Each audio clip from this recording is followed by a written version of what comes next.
ಶ್ರೀ ಗುರು ಬಸವಲಿಂಗಾಯ ನಮಃ. ಒಂದು ಮಹಾತ್ಮ ಬಸವಣ್ಣನವರ ವಚನ, ದೇವರ ಕಲ್ಪನೆ ಬಗ್ಗೆ. ವಚನದಲ್ಲಿ ನಿಮ್ಮ ನಾಮಾಮೃತ ತುಂಬಿ, ನಯನದಲ್ಲಿ ನಿಮ್ಮ ಮೂರ್ತಿ ತುಂಬಿ, ಕಿವಿಯಲ್ಲಿ ನಿಮ್ಮ ಕೀರುತಿ ತುಂಬಿ, ಮನದಲ್ಲಿ ನಿಮ್ಮ ನೆನಹು ತುಂಬಿ, ಕೂಡಲ ಸಂಗಮ ದೇವ ನಿಮ್ಮ ಚರಣ ಕಮಲದೊಳಗಾನು ತುಂಬಿ. ಇದು ಒಂದೇ ಒಂದು ವಚನ ಇವತ್ತಿನ ಈ ಭಾರತ ದೇಶದಲ್ಲಿ 33 ಕೋಟಿ ಹಲವು ದೈವಗಳನ್ನು ಸ್ಥಾಪಿಸಿ ಜನರ ಮನಸ್ಸನ್ನ ಸುಳ್ಳು ಗೊಳ್ಳು ಪಳ್ಳು ಹೊಳ್ಳು ದೇವರ ಕಲ್ಪನೆ ಬಗ್ಗೆ ಕೊಂಡೊಯ್ದ ಈ ಮನುವಾದಿಗಳು, ಈ ಕುತಂತ್ರವಾದಿಗಳು, ಈ ಸ್ವಾರ್ಥಿಗಳು, ಈ ಕುಲಗೇಡಿಗಳು, ಈ ದೇಶದ್ರೋಹಿಗಳು, ಈ ಮಾನವ ಕುಲಕ್ಕೆ ಕಂಟಕರಾಗಿರ್ತಕ್ಕಂತಹ ಜಾತಿವಾದಿಗಳು ಇವರೇನು ಮಾಡಿದ್ದಾರೆ, ಈ ವಚನದ ಭಾವಾರ್ಥ ನಮಗೆ ಅರಿತ ಬಳಿಕ ಏನು ಅನಿಸುತ್ತದೆ ಅಂದರೆ, ಇವರೆಲ್ಲರೂ ಈ ವಿದೇಶಿ, ನನಗನ್ನಿಸ್ತದೆ ಇವ್ರು ಯಾರು ಭಾರತ ದೇಶದವರು ಅಲ್ಲ, ಈ ಹೊರಗಿಂದ ಬಂದಿದ್ದವರು ಇದ್ದಾರೆ ಇವ ಅನ್ನಿಸ್ತಾ ಇದೆ. ಯಾಕೆಂದರೆ ಇವ್ರ ಮೇಲೆ ದಯ ಎಲ್ಲಿದೆ ಹೇಳಿ? ಬಸವಾದಿ ಶರಣರ ಅನುಭವ ಮಂಟಪದ ಕನ್ನಡದ ವಚನಗಳು 893 ವರ್ಷ ಕಳೆದಲ್ಲಪ್ಪ, ಇನ್ನೂ ಯಾಕೆ ಗೊತ್ತಾಗಿಲ್ಲ ಇವರಿಗೆ? इस वचन का भावार्थ क्या होता है भगवान के बारे में? वचनदल्ली निम्म नामामृत तुम्बि, इसका मतलब क्या होता है? मेरा हर एक शब्द के अंदर तुम्हारा गुणगान गाता हूँ। किसका? जो सबके अंदर बैठा हुआ निराकार, बाहर जितना बड़ा दुनिया का मालिक है ना, उतना बड़ा दुनिया का मालिक हम सबको बनाकर हमारा अंदर ही है, अंदर ही है, अंदर ही है बोलकर सिखाता है ना। हाँ, इसीलिए तो महात्मा बसवण्णा जी लोगों को भिखारी नहीं बनाया, मंदिर नहीं बनाया, कुछ नहीं, ज्ञान, सृष्टि का ज्ञान दिए. ನಿಮ್ಮ ಅರಿವೇ ನಿಮಗೆ ಗುರು, ನಿಮ್ಮ ದೇಹವೇ ನಿಮಗೆ ದೇವಸ್ಥಾನ, ನೀವು ಕಾಯಕವೇ ಕೈಲಾಸ ಎಂದು ನಂಬಿ ಎಲ್ಲರೂ ಕೂಡಿ ಬದುಕಲು ಕಲಿಸಿದಾರಲ್ಲಪ್ಪ.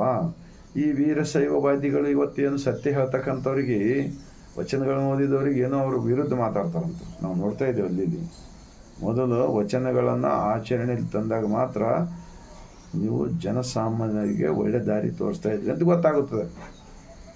ಸುಳ್ಳು ಗೊಳ್ಳು ಪಳ್ಳು ಹೊಳ್ಳು ಹೇಳಿ ಹೇಳಿ ಜನರಿಗೆ ಮೇಲೆ ದುಡಿಯಲಾರದೆ ಲೂಟಿ ಮಾಡ್ತಕ್ಕಂಥದ್ದು ಬಂದ್ ಮಾಡ್ಬೇಕಂತೇಳಿ ನಾನು ಈ ಮೂಲಕ ವಿನಂತಿಸ್ಕೊಳ್ತೇನೆ. ಜಾತ್ರೆ ಮಾಡೋದು, ಗುಡಿ ಕಟ್ಟುವುದು, ರಥ ಎಳೆದು ಏನಪ್ಪ ನಿಮ್ಮದೇ ಮೆರೆಸ್ಕೊಳ್ತಾರಲ್ಲ. ಆ ಶರಣರು ವಚನಗಳಲ್ಲಿ ಶರಣರು ಜೀವಂತವಾಗಿದ್ದಾರೆ ಅಂತ ಅನಿಸ್ತಾ ಇದೆ ನಮಗೀಗ ಈ ವಚನ ತಿಳ್ಕೊಂಡ ಬಳಿಕ. ವಚನದಲ್ಲಿ ನಿಮ್ಮ ನಾಮಾಮೃತ ತುಂಬಿ ಅಂದರೆ ಯಾರು? ಪ್ರತಿಯೊಬ್ಬ ದನ ಕಾಯವ, ಕುರಿ ಕಾಯವ, ಒಕ್ಕಲಿಗೆ, ಕಂಬಾರ್, ಕುಂಬಾರ್, ಹೂಗಾರ್, ಕಾಶ್ಮೀರ ರಾಜ ಸಹಿತ ವಚನಗಳು ತಿಳ್ಕೊಂಡ್ರು ಬದುಕರು, ಅವರು ಕೂಡ ವಚನ ಬರೋದಲ್ಲಪ್ಪ. ಅವರೆಲ್ಲರೂ ಏನು ಹೇಳ್ತಾರೆ, ಒಳಗಿನ ಈ ಪಂಚ ಇಂದ್ರಿಯಗಳ ಮುಖಾಂತರ ಜಗತ್ತನ್ನು ತೋರಿಸ್ತಾ ಇದ್ದಾನಲ್ಲ, ಈ ಒಳಗಿನ ದೇವರನ್ನು ಕುರಿಕಾಯ ತುರ್ಗಾಯ ಕುರುಬ ಗೊಲ್ಲಾಳೇಶ ಗೊತ್ತಾಯಿತು. ಅವ್ರೇನು ಯಾವ ಇಂಜಿನಿಯರ್ ಕಾಲೇಜ್, ಡಿಗ್ರಿ ಕಾಲೇಜ್ ಹೋಗಿಲ್ಲ ಅವರು. ಅದು ನಿಮ್ಗೆ ಹೆಂಗೆ ಗೊತ್ತಾಗಲ್ಲ? ಕಾವಿ ಅರ್ಬಿ ಧರಿಸ್ಕೊಂಡು ಆಶೀರ್ವಾದ ಕೊಡ್ತೀವಿ, ನೀವು ಪ್ರವಚನ ಹೇಳ್ತೀವಿ. ಏನು ಪ್ರವಚನ ಹೇಳ್ತೀರಪ್ಪ ನೀವು? ಸತ್ಯವನ್ನು ಮುಚ್ಚಿಟ್ಟು ಎಷ್ಟು ಜನರಿಗೆ ಮೋಸ ಮಾಡ್ತಾಯಿದ್ರಿ. ಇವು ಭಾಳ ನೋವಿನಿಂದ ಹೇಳ್ತಾ ಇದ್ದೀನಿ ನಾನು. ಬಸವ ಕಲ್ಯಾಣದಲ್ಲಿ ನೋಡಿ ಅದನ್ನು ಹೇಳಿದಾರ, ರಥ ಹೇಳಿದು ಒಬ್ಬರು 3 ಜನರ ಕೈಕಾಲು ಮುರಿದೋದು, ಒಬ್ಬ ಜನ ಪಾಪ ಸತ್ತು ಹೋದ್ಬಿಟ್ರು. ಮುಂದಿನ ವರ್ಷದಿಂದ ಬಸವ ಕಲ್ಯಾಣದಲ್ಲಿ 1 ವಾರವರೆಗೆ ವಚನಗಳ ಚಿಂತನೆ ನಡೆಸಬೇಕಾಗಿ ವಿನಂತಿಸ್ಕೊಳ್ತೇನೆ. ಬಸವೋತ್ಸವ ಯಾಕೆ ಬಂದ್ ಮಾಡಿರಪ್ಪ? ಬಸವೋತ್ಸವ ಎಷ್ಟು ಚೆನ್ನಾಗಿ ನಡೀತಾ ಇತ್ತು ಅಕ್ಕ ಮಹಾದೇವಿ ಗ್ರೌಂಡದಲ್ಲಿ. ವಚನಗಳ ಚಿಂತನೆ ಹಗಲು ಮತ್ತು ಸಾಯಂಕಾಲ ಸಾಂಸ್ಕೃತಿಕ ಕಾರ್ಯಕ್ರಮ, ವಚನಗಳ ಅಲ್ಲಿನೂ ನಡೀತಾ ಇತ್ತು. ಅದನ್ನು ಬಿಟ್ಟು ಏನೇನೋ ಮಾಡ್ತಾಯಿದ್ರು.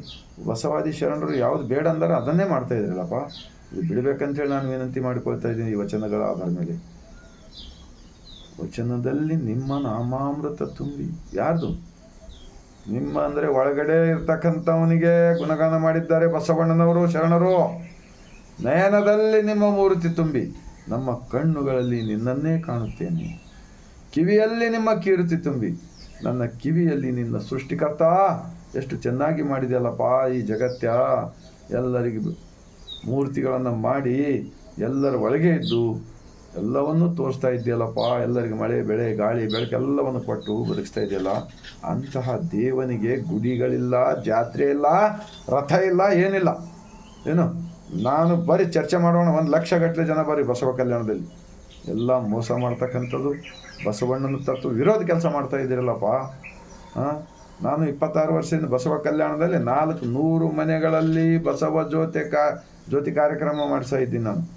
26 ವರ್ಷ ಹಿಂದೆ ಶರಣು ಅಂಬೋರಿ ಕಲ್ಯಾಣದಲ್ಲಿ ಯಾರೂ ಇದ್ದಿಲ್ಲ. ಶರಣು ಅಂಬೋರು ಯಾರೂ ಇದ್ದಿಲ್ಲ ಅಲ್ಲಿ. ಅವತ್ತಿನಿಂದ ಇವತ್ತಿವರೆಗೆ ನಾನು ನಮಸ್ಕಾರ ಅಂತೇಳಿ ಒಂದೇನು ಹೇಳಿಲ್ಲ, ಶರಣು ಎಂದು ಹೇಳಿದ್ದೇನೆ. ಯಾಕಂದರೆ ಶರಣು ಎಂದರೆ ಜೀವಗಳಲ್ಲಿ ದೇವರನ್ನು ಕಾಣು, ಈ ರೀತಿ. ಆದ್ದರಿಂದ ನಾನು ಪದೇ ಪದೇ ವಚನಗಳ ವಿಡಿಯೋ ಯಾಕೆ ಮಾಡ್ತಾ ಇದ್ದೀನಿ ಅಂದರೆ, ಜನರಿಗೆ ಸತ್ಯ ತಿಳಿಸ್ರಿ. ಆನಂತರ ಹಾಳಾಗೋರು ಹಾಳಾಗಲಿ, ಒಳ್ಳೆಯವ್ರಾಗೋರು ಒಳ್ಳೆಯವರಾಗಲಿ. ಪಾಠ ಹೇಳಬೇಕಾದ್ರೆ 2 4 ಹೇಳಬೇಕಲ್ಲ. 2 4 ಆಗಬೇಕಲ್ಲ. ವಚನಗಳು ಅಷ್ಟೇ ಇದೆಯಲ್ಲ, ಅದು ಹೆಸರೇ ವಚನಗಳಿವೆಯಲ್ಲ. 2 3 ಆಗ್ತಾವ, 2 5 ಆಗ್ತಾವ. ಮತ್ತು ನೀವು ಮಾಡ್ತಾಯಿದ್ದೆ ತಪ್ಪು ಮಾಡ್ತಾಯಿದ್ರಿ ಅಂಥೇಳಿ ನಾನು ಈ ವಿಡಿಯೋದ ಮುಖಾಂತರ ಹೇಳ್ತಾ ಇದ್ದೀನಿ. ಆದ್ದರಿಂದ ಬಹಳ ಸರಳ ಜೀವನ ಕೊಟ್ಟಿದ್ದಾರೆ. ಮಣ್ಣು ಬಿಟ್ಟು ಮಡಿಕೆ ಅಲ್ಲ, ತನ್ನ ಬಿಟ್ಟು ದೇವರಿಲ್ಲ. ತಪ್ಪಾದ್ರೆ ಒಪ್ಕೊರಿ ಎಲ್ಲರೂ. ಆ ಪೊಲೀಸ್ ಸ್ಟೇಷನ್ ಎದಕ್ಕೆ ಬೇಕು, ಕೋರ್ಟ್ ಎದಕ್ಕೆ ಬೇಕು, ಜೈಲು ಎದಕ್ಕೆ ಬೇಕಪ್ಪ?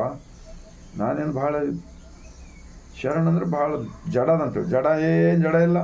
ಇದ್ದಿದ್ದಂಗೆ ಬದುಕ್ರಿ, ಮಾಡಿರಿ, ದುಡ್ಡಿರಿ, ಒಳ್ಳೇದು ಮಾಡಿ ದುಡ್ಡು ಗಳಿಸ್ರಿ. ಯಾರಿಗಾರ ಬ್ಲ್ಯಾಕ್ ಮೇಲ್ ಮಾಡೋದು, ಅವ್ರದ್ದು ಪ್ರಾಪರ್ಟಿ ಹಡಪ್ ಮಾಡೋದು, ಈ ಥರ ಸೊಳಗಡೆ ಮಾಡಿ ಗಳಿಸೋರಿಗೆ ಮತ್ತು ಬಸವಣ್ಣನ ತತ್ವ ವಚನಗಳನ್ನು ಪಚನ ಆಗಲ್ಲ. ನಾವು ಇನ್ನೊಬ್ಬರು ಒಳ್ಳೇದು ಮಾಡಿ ದುಡ್ಡು ಗಳಿಸ್ರಿ, ಬೇಡಂಬಲ್ಲ. ಒಳ್ಳೇದು ಮಾಡಿ ಅವ್ರಿಗೆ ಸಂತೋಷದಿಂದ ಇಟ್ಟು ನೀವು ಸಂತೋಷಪಡ್ರಿ ಅಂಥೇಳಿ ನಾನು ಈ ಮೂಲಕ ವಿನಂತಿಸ್ಕೊಳ್ತಾ, ಕೂಡಲ ಸಂಗಮ ದೇವ ನಿಮ್ಮ ಚರಣ ಕಮಲದೊಳಗೆ ನಾನು ತುಂಬಿ ಅಂತ ಹೇಳಿದ್ದಾರೆ ಬಸವಣ್ಣ. ಕೂಡಲ ಸಂಗಮ ದೇವ ಅಂದರೆ ಕೂಡಲ ಸಂಗಮದ ಊರಲ್ಲಪ್ಪ. ನಮ್ಮ ಶರೀರೇ ಕೂಡಲ ಸಂಗಮ, ಈ ಬ್ರಹ್ಮಾಂಡವೇ ಒಂದು ಕೂಡಲ ಸಂಗಮ. ಇಷ್ಟೆಲ್ಲ ನಾನು ಹೇಳುತ್ತಾ 145 ಕೋಟಿ ಭಾರತೀಯರಿಗೆ ಇಂತಹ ವಚನಗಳನ್ನು ತಲುಪೋ ಕಾರ್ಯ ಮಾಡಿರಿ. ಇನ್ನೊಂದು ನಾನು ನೋಡ್ತಾ ಇದ್ದೀನಿ, ಬಸವಣ್ಣನ ವಿಚಾರಗಳು ಹಾಕೋದು, ಕೆಂಪಂದು ಬಣ್ಣ ಹಚ್ಚೋದು, ಹಾಗೆಲ್ಲ ಇಲ್ಲ. ಬಸವಣ್ಣನ ಅನುಭವ ಮಂಟಪದಲ್ಲಿ ಯಾರೂ ಶರಣರು ಕಾವಿ ಬಟ್ಟಿಗೆ ಉಟ್ಕೊಂಡಿಲ್ಲ. ಅವ್ರು ಯಾರು ಕೂಡ ಸನ್ಯಾಸಿ ಧರ್ಮ ಸ್ಥಾಪನೆ ಮಾಡಿಲ್ಲ. ಅವರೆಲ್ಲರೂ ಹಣೆ ಮೇಲೆ ವಿಭೂತಿ, ಕೊರಳಲ್ಲಿ ರುದ್ರಾಕ್ಷಿ ಲಿಂಗ ಕಟ್ಕೊಂಡು ಬಸವ ಅಂಥೇಳಿ ಬದುಕಿದಾರಲ್ಲಪ್ಪ. ಬಸವಣ್ಣನವರ ವಚನ ನಿಮಗೆ ಸಾಕ್ಷಿ ಬೇಕಲ್ಲ. ನೀರಿಂಗೆ ನೈದಿಲೆ ಶೃಂಗಾರ, ಸಮುದ್ರಕ್ಕೆ ತೆರೆಯ ಶೃಂಗಾರ, ಗಗನಕ್ಕೆ ಚಂದ್ರಮನೆ ಶೃಂಗಾರ, ನಾರಿಗೆ ಗುಣವೇ ಶೃಂಗಾರ, ನಮ್ಮ ಕೂಡಲ ಸಂಗನ ಶರಣರ ನೊಸಲಿಗೆ ವಿಭೂತಿನೇ ಶೃಂಗಾರ. ವಿಭೂತಿನೇ ಶೃಂಗಾರ ಅಂಥೇಳಿ ಮ್ಯಾಲೆ ವಿಭೂತಿ ಹಚ್ಚೋದು, ಕೆಳಗೆ ಕೆಂಪದು.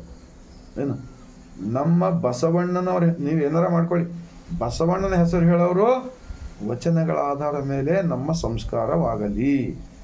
ನಮ್ಮ ಹಣೆಯ ಮೇಲೆ ಪೂರ್ತಿ ವಿಭೂತಿನೇ ಇರಬೇಕು, ಮ್ಯಾಲ ವಿಭೂತಿ, ಕೆಳಗೆ ಕೆಂಪಂದು. ಏನಪ್ಪ ಏನಿದು? ಈ ವಚನ ಸಾಕ್ಷಿ ಕೊಡಂಗಿಲ್ಲ. ನಮ್ಮ ಕೂಡಲ ಸಂಗನ ಶರಣರ ನೊಸಲಿಗೆ ವಿಭೂತಿನೇ ಶೃಂಗಾರ ಅಂತ ಬಸವಣ್ಣವ್ರು ಹೇಳಿಲ್ಲ. ವಿಭೂತಿ, ಆ ವಿಭೂತಿ ಯಾಕೆ ಹಚ್ಕೊಳ್ತಾರ? ವಿಭೂತಿ ಅಂದರೆ ಸಮಾನತೆ ಬಂತು. ವಿಭೂತಿ ಅಂದರೆ ನಮ್ಮ ಒಳಗಿನ ಕಾಮ ಕ್ರೋಧ ಮದ ಮತ್ಸರಗಳೆಲ್ಲ ಸುಟ್ಟು ಹಾಕಿದ ಬೂದಿ. ನಾನು ಅಂಥದ್ದು ಯಾರನ್ನ ಕೆಟ್ಟದ್ದು ಬಯಸೋದಿಲ್ಲ, ಎಲ್ಲರಿಗೆ ಒಳ್ಳೆಯದಾಗಲಿ, ಎಲ್ಲರನ್ನ ಕಲ್ಯಾಣವಾಗಲಿ ಅಂಥೇಳಿ ಬಯಸ್ತೀನಿ ಅಂಥೇಳಿ ಹಚ್ಚುವುದೇ ವಿಭೂತಿ ಇದೆ ಅಂತ ಹೇಳ್ತಾ, ಮತ್ತೊಮ್ಮೆ ಇಡೀ ಭಾರತಷ್ಟೆಲ್ಲ ಜಗತ್ತಿನ ಮಾನವರೆಲ್ಲರಿಗೂ ಬಸವ ಭೂಮಿಲಿಂದ ಮತ್ತೊಮ್ಮೆ ಶರಣು.